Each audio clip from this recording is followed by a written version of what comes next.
সোহাগ, আমরা ইতোমধ্যে জেনেছি নোয়াখালীতে সড়ক দুর্ঘটনায় ৭ জন নিহত হয়েছেন। নিহতদের বাড়িতে কি পরিস্থিতি দেখছেন এখন? জি ধন্যবাদ। আমি আপনাকে জানিয়ে রাখি যে আমি আছি এখন যে প্রবাসী বাহারের বাড়িতে।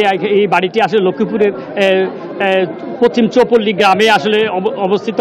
এই বাড়িতে চলছে এখন শোকের মাতন। আজ ভোর 5:30টার দিকে পূর্ব চন্দ্রগঞ্জ বাজার এলাকায় একটি মর্মান্তিক সড়ক দুর্ঘটনা হয়। ওই দুর্ঘটনায় বাহারের পরিবার সহ একই পরিবারের 7 জন নিহত হয়েছে। আমি আছি ওই বাড়িতে এখন শোকের মাতন চলছে। আমি আপনাকে একটু দেখাতে চাই। এখানে এই বাড়িতে আসলে যেই 7 জন চলছে এখন, এখানে তাদের স্বজন এবং আত্মীয় স্বজন সহ এখানে শত শত মানুষ আসলে এখানে এই বাড়িতে আসছেন এবং তারা তাদেরকে দেখার জন্য আসলে আছেন। লাশ এখনো এই বাড়িতে তাদের ঘরে লাশ আছে এখনো।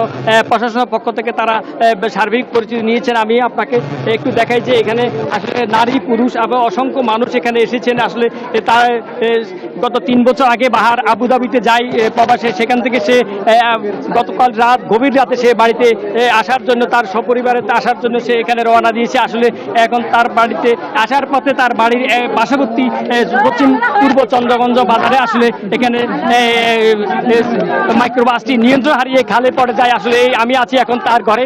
বাহারের পরিবারের মধ্যে আসলে চলছে আহাজারি। আসলে পরিবারের সদস্যরা আসলে তারা কথা বলার কোনো ভাষা নাই, তারা সম্পূর্ণ হারিয়ে ফেলছে। আমি আপনাকে দেখাই যে এখানে আসলে অসংখ্য মানুষ আছে এখানে আসছেন এবং এই 2টি ঘরে তাদের স্বজনদের মধ্যে 2 ঘরে 3 জন করে তারা 6 জন মারা গেছেন। এছাড়া তাদের আরও 1 স্বজন মারা গেছেন। আমি আসলে আপনাকে দেখাই যে সব মিলে যদি আমি আপনাকে দেখাই যে এখানে আসলে এই বাড়িতে আসলে কথা বলার মতো আসলে লোক নাই। আসলে তারা তাদের ভিতরে শোকাহত সবাই, হাহাকার চলছে। তারা শোকাহত সবাই এখানে তাদের আত্মীয় স্বজন সকল আসলে দেখতেন।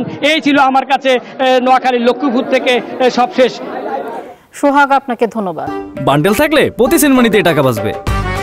বিকাশ সেনমানি বান্ডেল কিনে জিতুন প্রতি লেনদেনে।